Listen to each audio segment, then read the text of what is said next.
In today's video, I'll show you on how you can delete blank pages in Microsoft Excel.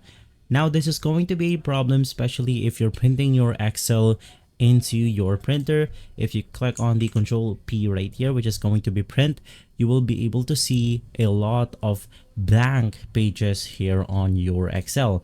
Now, to delete those blank pages, you want to click on the View section and then click on the Page Break View. Basically, with this one, we are able to see our pages individually. So in here, we have pages 7, 19, 31, and more. You want to navigate through the blank page that you want to delete. Let's say this is my blank page right here, which is page 36. You can just highlight the entire page and then hit the delete button on your keyboard. This will simply erase the whole section of the pages right here, which will go ahead and look something like this. Let's go ahead and do the same thing for the pages 22 to 11. So let's delete all of this section. And from there, you have successfully deleted your pages or blank pages here on Microsoft Excel.